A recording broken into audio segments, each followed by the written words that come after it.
Today is Thursday, February 10, 2022. I got stopped out of my UPRO position.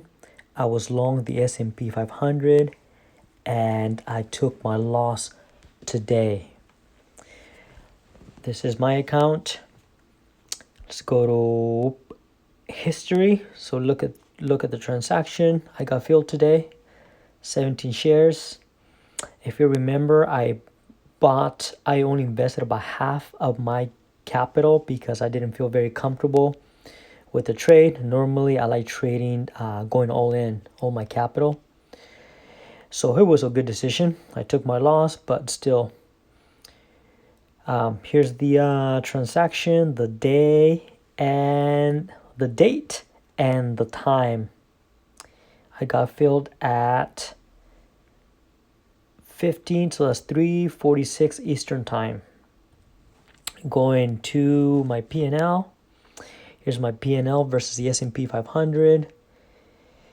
My P&L versus the S&P 500 is 15.36% as my P&L year to date.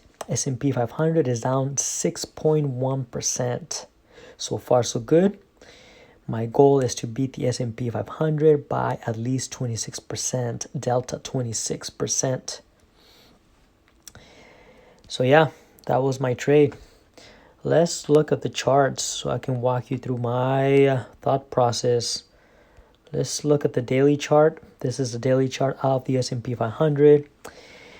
We opened lowered, quickly bounced. It was a quick bounce, very fast bounce, and reversed quickly. I wouldn't say quickly, reversed lower, and for most of the day it was kind of neutral to bullish, and then the last half of the day it was very bearish. The sell-off was very fast. It happened very fast.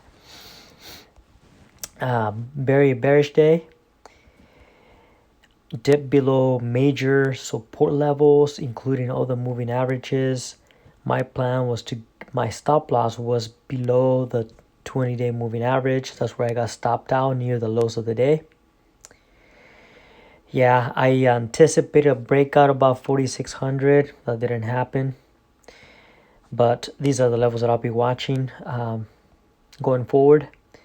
The interval, or the price, I should say the trading range, between 4,600 and 4,450. The green zone and the red zone above. Pushes above 4,600. I'll be looking for an entry point for the long side. Dips below 4,450, and I will consider shorting the S&P 500.